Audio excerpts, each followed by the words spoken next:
os índices lá, o índice Eurostock subindo 0,25, todos os índices no patamar positivo, então pelo menos isso começa a mostrar, de repente, um respiro lá nas bolsas europeias.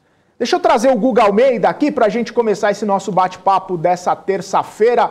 Guga, muito bem-vindo mais uma vez. A gente está falando desde a semana passada sobre essa questão de tensão Rússia-Ucrânia, a entrada de Estados Unidos, a entrada do bloco europeu nessas discussões. A gente vê China também apoiando a Rússia, né, tendo conversas ali com a Rússia. E aí isso acaba mexendo não só com as bolsas na Europa, mas com as bolsas mundiais.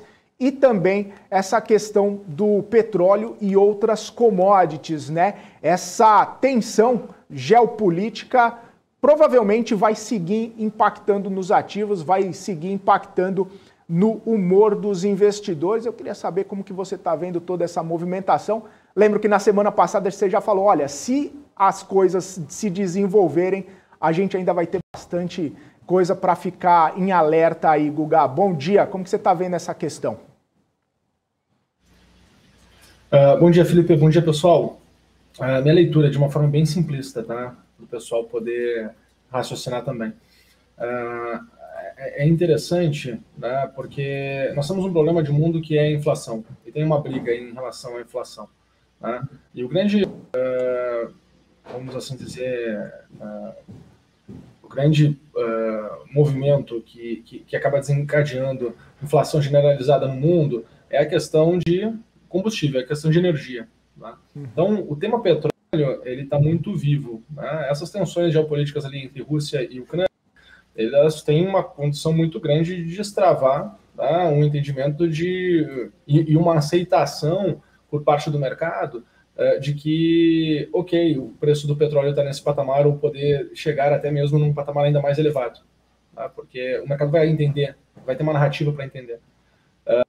Até ano passado, né, a gente estava muito, vamos lá, o mecanismo desinflacionário que se tinha era a percepção sobre as variantes do coronavírus. Agora o mercado ele vai começar a olhar para essa questão, né, de preço de commodity, aceitar preço de commodity em função de uma potencial guerra, né, que vai se movimentar e vai acontecer nessa região.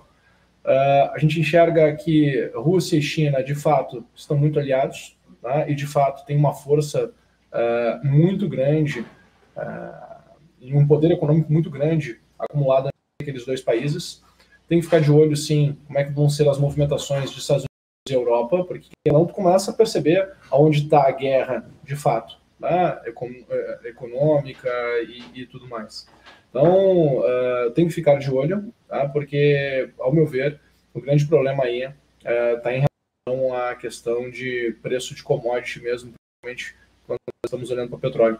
Eu já falei sobre isso semana passada, era meu alerta para todo mundo, e vale a pena a gente continuar alerta. Né? Eu vi um pouco hoje em algumas manchetes o pessoal falando que commodity, petróleo estaria corrigindo em função desse movimento, né,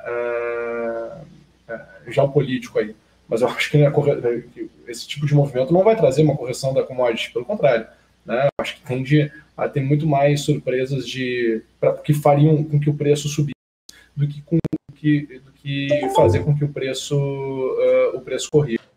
Tá? Então, essa é a minha visão. Né? Eu continuo olhando para o preço de commodity do petróleo, podendo chegar a $100 ou, quem sabe, até $115, né, o barril.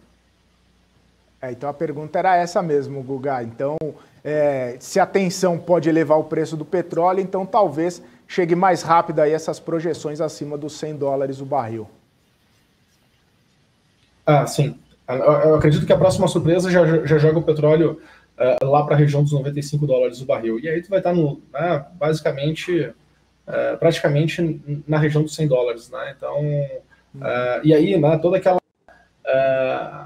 aquela expectativa que se tinha para poder chegar nesse patamar começa a se tornar uma verdade, mais e mais pessoas começam a falar de do preço do petróleo a $100 e, de fato, né, a gente começa a ver o mercado trabalhando nesse patamar de preço.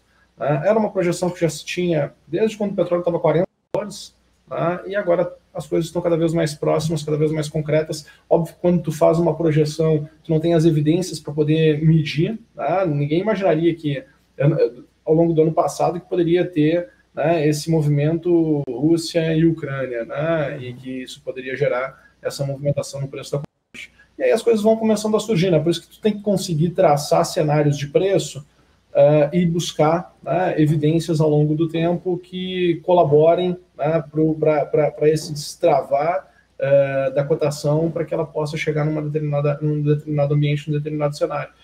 Esse é o grande desafio do investidor, esse é o grande desafio do trader, né? Quando está, de fato, alocando o seu recurso dentro de situações diferentes do mercado.